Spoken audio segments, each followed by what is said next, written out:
Kita memasuki pokok bahasan kedua, yaitu tata kelola desa. Pokok bahasan ini terkait langsung dengan salah satu tugas PLD, yaitu melakukan aktivasi kelembagaan masyarakat dalam mendukung pembangunan desa. Karena itu, Anda perlu mendalami materi sebaik mungkin sebagai bekal pelaksanaan tugas Anda nantinya.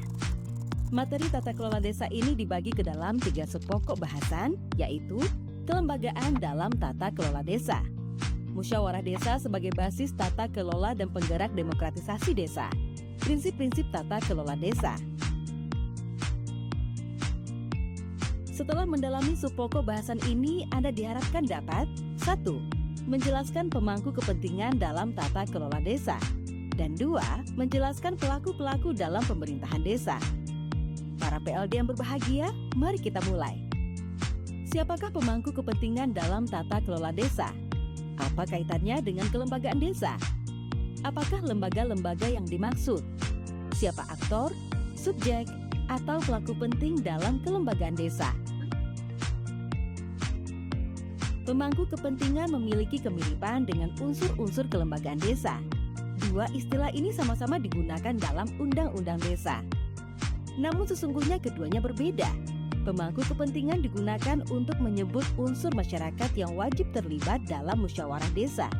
Di pasal 28 Permen Desa PDTT nomor 16/2019 tentang musyawarah desa, pemangku kepentingan diterangkan secara khusus.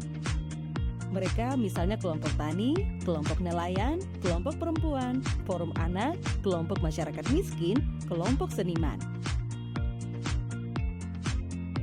Sementara kelembagaan desa merupakan lembaga pemerintahan desa atau desa adat yang terdiri atas pemerintah desa atau desa adat, badan permusyawaratan desa atau BPD atau desa adat, lembaga kemasyarakatan desa, lembaga adat.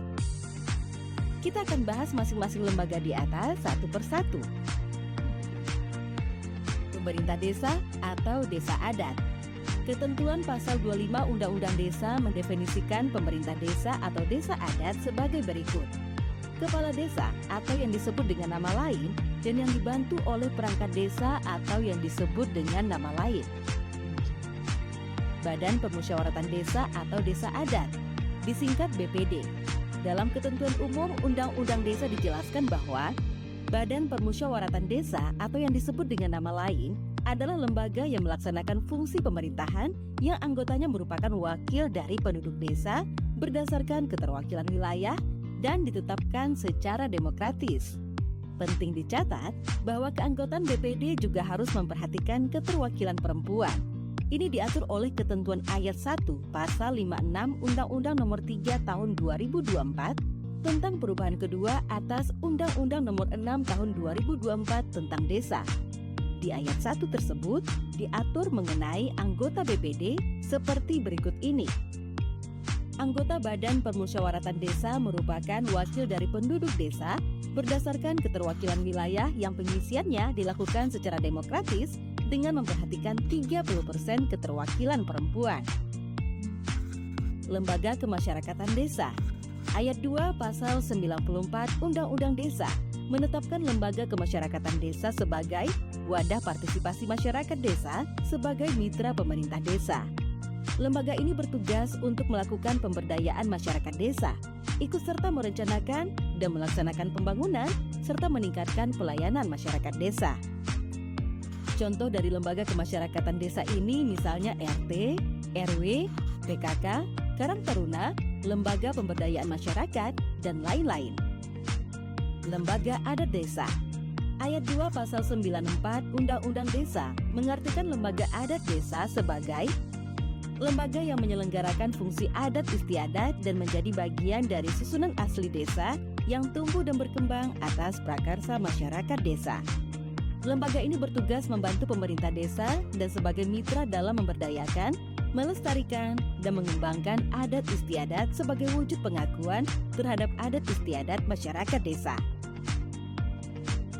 Teman-teman, penjelasan yang telah Anda simak tadi merupakan telah mengemukakan kelompok kepentingan, pelaku, serta unsur-unsur pokok kelembagaan desa. Masing-masing memiliki peran dan fungsi penting setara dalam tata kelola desa. Tidak ada yang boleh diabaikan.